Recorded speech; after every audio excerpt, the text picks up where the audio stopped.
Jusqu'à présent, je me sentais totalement invincible. J'avais accès à un amour infini.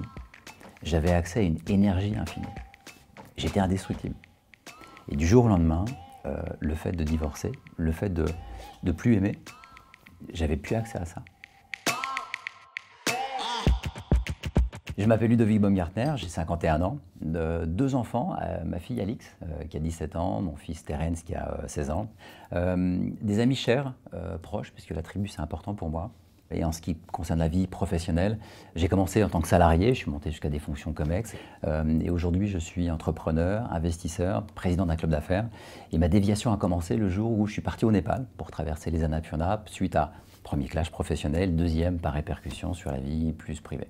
Alors j'ai la chance d'avoir des parents qui étaient expats, et j'ai un peu vécu dans les valises avec eux, ce qui fait qu'à 15 ans, je me suis retrouvé en Malaisie, dans un campus américain, donc j'ai découvert ce que c'était que de vivre dans une culture étrangère. Et ce qui est bien surtout, c'est de se rendre compte qu'il existe d'autres gens dans d'autres pays qui fonctionnent différemment, et ça marche aussi. Et ça, c'est quand même plutôt pas mal. Après, on est rentré en France. Entre la seconde et la terminale, j'ai fait 7 lycées différents, ce qui est très structurant, forcément. Donc la moitié où on changeait, l'autre moitié où je me faisais virer, mais j'ai quand même eu tout ce qu'il fallait après. Le parcours après, il est assez traditionnel. Parcours marketing, j'ai fait l'ESSEC, j'ai fait mes armes chez Decathlon, que je cite à chaque fois parce que c'est une école juste remarquable pour faire ses armes. Ensuite, après, finalement, je suis les règles du jeu. C'est-à-dire qu'on fait la course au sapin et à quelle vitesse je vais réussir à grimper. Et j'arrive jusqu'à des fonctions donc, de comité exécutif, membre COMEX. J'étais directeur marketing dans une multinationale qui faisait... alors en France, on était 9000. Et là où j'ai eu ma première rupture, finalement, c'est... je m'en souviens encore comme si c'était hier, le directeur commercial qui rentre en salle de réunion. Et comme c'était un directeur commercial qui faisait son chiffre, un DIRCO qui fait son chiffre, on lui pardonne tout. Et là, en l'occurrence, il sortait d'un meeting avec un fournisseur et il nous dit, sur un ton assez glacial, « Ce fournisseur m'a mal parlé ». Et juste derrière, il nous explique qu'il faut qu'on arrête de payer ce fournisseur pour le tuer. Et ça m'a glacé en fait. J'ai eu une espèce de prise de conscience que ça faisait des années que je courais après les galons, que je respectais les règles du jeu, et ces règles en entreprise ne sont pas forcément très très belles. Ça m'a fait prendre conscience d'un seul coup que si je continuais dans cette entreprise, j'allais devenir un connard, et que j'en étais déjà sur le chemin. Et quand on commence à réaliser ça, juste derrière, il y a la honte. Je me dis, je ne peux pas rester comme ça. Je me suis levé, je suis sorti, on s'est engueulé, et je suis parti. À un moment, il faut choisir entre son salaire et puis soit dans la classe. Mais du coup, à un moment, ça devient une vérité. Et là, c'était un peu trop fort. Là, j'avais 40 ans. Ce qui est intéressant, c'est que ça devient un premier virage où je reprends ma liberté. Je passe du stade salarié au stade entrepreneur, avec tout ce qu'il peut y avoir de génialissime. C'est très énergisant de se dire, maintenant, je suis libre. À la différence que quand on passe du statut salarié avec plein de pouvoirs et plein de ressources autour de soi et qu'on devient chef d'entreprise, même si la première année était géniale, la première année c'était skyrocket, on a fait un demi-million directement, mais en attendant, ça consomme une énergie colossale. Il faut en être conscient parce qu'il y a un prix derrière qui est celui de la santé. Pendant l'équivalent d'une année, je dormais 3 heures par nuit. Et j'en parlais l'autre jour avec des amis qui me disaient, mais tu te souviens quand on déposait les enfants à l'école, devant l'école, ces mêmes amis m'ont dit récemment, tu te rendais pas compte, mais tu étais livide. Et j'avais pas conscience de ça. On crée ce qu'on appelle de la dette de sommeil. Et j'étais tellement en dette finalement. Et on est dans un état complètement groggy, on sent plus rien. On n'est pas plus capable de sentir son environnement.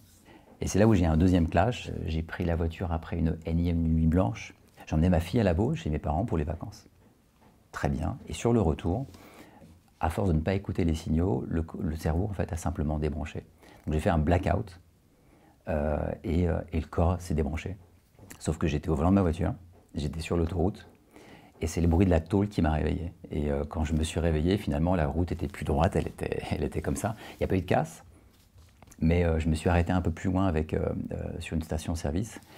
Et là j'ai eu peur. J'ai eu peur parce que 2 heures avant, il y avait ma fille à l'arrière. Et ça m'a glacé en fait, ça m'a vraiment glacé.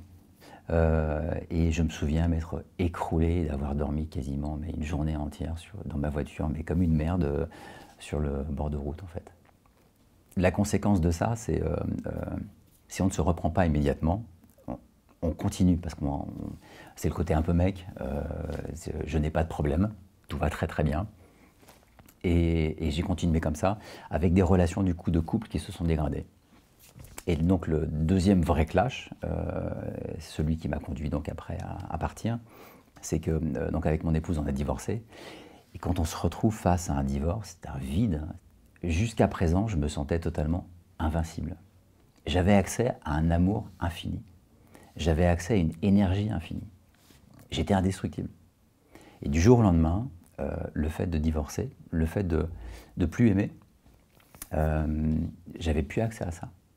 Et ça a été un vide, mais colossal. Et il fallait que je comprenne ça. Il fallait que je comprenne d'où venait ce vide. Et c'est pour ça que j'ai fait mon sac à dos, j'ai pris l'avion et je suis parti dans les Annapurna pour comprendre, pour cheminer. Voilà. Alors effectivement, on peut se poser la question sur le continuum de l'activité business, mais il y a un moment où il faut choisir.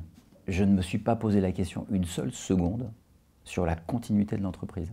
Ce qui s'était écroulé était tellement plus important que n'importe quel sujet matériel au monde. Et je pense que c'est l'une des rares fois où j'ai remis le curseur au bon endroit. Donc sac à dos, avion, parti au Népal, et j'y suis allé donc pour traverser les Annapurna, qui est une chaîne montagneuse qui fait partie de la chaîne des Himalayas. Et je me souviens quand l'avion a atterri, quand la porte s'est ouverte, il y avait rien que l'air, en ouvrant la porte, l'air avait une consistance différente. J'ai senti que voilà, là j'allais pouvoir cheminer. J'ai beaucoup marché, j'ai beaucoup chialé, j'ai beaucoup hurlé. Et en fait, en pleine montagne, je suis tombé sur un monastère avec des moines qui m'ont accueilli. Je suis resté une semaine avec eux. Ils ne me connaissaient pas, je ne les connaissais pas, mais ils m'ont accueilli les bras ouverts. Et ils m'ont transmis un truc génial. Ils m'ont donné quelques clés du bouddhisme. Mais bon, le sujet est tellement vaste qu'il faut y passer un peu de temps. Mais surtout, ils m'ont appris à méditer. Mais une vraie méditation bouddhiste. Et ça m'a apaisé. Et en fait, ils m'ont donné une clé pour aller voir à l'intérieur. On peut imaginer en fait un grand plateau sur lequel j'ai ma vie privée, professionnelle, mon fric, mes amis, et on passe notre temps à appuyer sur ce putain de plateau. Et on ne trouve jamais d'équilibre. Et le jour où on comprend qu'en fait, il n'y a pas un plateau, mais deux, et que celui-là, ce sont les mondes extérieurs, et qu'il y a un deuxième plateau qui est à l'intérieur, là, on peut commencer à trouver un équilibre, qu'il y a une répartition à faire entre les deux. Ça, c'est un cadeau énorme. Ma déviation, finalement, elle s'opère là, dans le fait d'avoir trouvé un équilibre où je peux m'investir dans une vie pro, parce que ça va me dégager des ressources, et ces ressources me permettent d'aller voir d'autres projets. Donc je suis en paix avec le fait maintenant de travailler, non plus avec les règles que j'ai observées, subies et cautionnées en plus quand j'étais moi-même salarié. J'ai cet éveil intérieur avec les outils que j'ai pu apprendre. En 2018, j'ai créé un cabinet de change management pour accompagner différents groupes dans leur transformation. En fait, le postulat de départ, c'était de se dire que le paradoxe d'une entreprise, c'est qu'elle n'est jugée que sur les chiffres, alors qu'elle est constituée de chair et d'émotions. Et à un moment, ça se percute, en fait, ces deux choses-là. Donc, pour changer une entreprise avec la partie techno, avec les KPI, il y a des gens brillantissimes qui font ça très très bien. Et moi, en fait, j'opérais sur la partie humaine. Comment est-ce qu'on accompagne les gens dans leur transformation? On a plutôt bien fonctionné, et puis donc la Covid est arrivée. Comme pas mal de cabinets de consulting, on est passé de plein à rien, et ça a été l'occasion de refaire le point, et notamment avec des amis, en disant, bon, from scratch, c'est quoi le truc intéressant, mais qui a du sens. Et en fait, c'est comme si les 50 années qui s'étaient écoulées convergeaient vers ça, vers ce projet. Donc on crée une société qui est une plateforme de formation dédiée au développement personnel. Donc on revient à ces fameuses clés où on va proposer des programmes avec des clés pour se débloquer des potentiels, débloquer des zones particulières. Ça va être sur sa vie professionnelle, sa vie privée, sur sa santé, sur le corps, sur le mental, la performance globale. Et avec un accompagnement personnalisé qui est en ligne, on se sent complètement porté par le projet. Il y a une espèce d'énergie positive autour, et j'ai hâte que ça commence à démarrer. Personne n'a de prix sur quelqu'un qui est heureux. Personne n'a de prix sur quelqu'un qui est libre. Et maintenant, c'est ça, moi, que je transmets.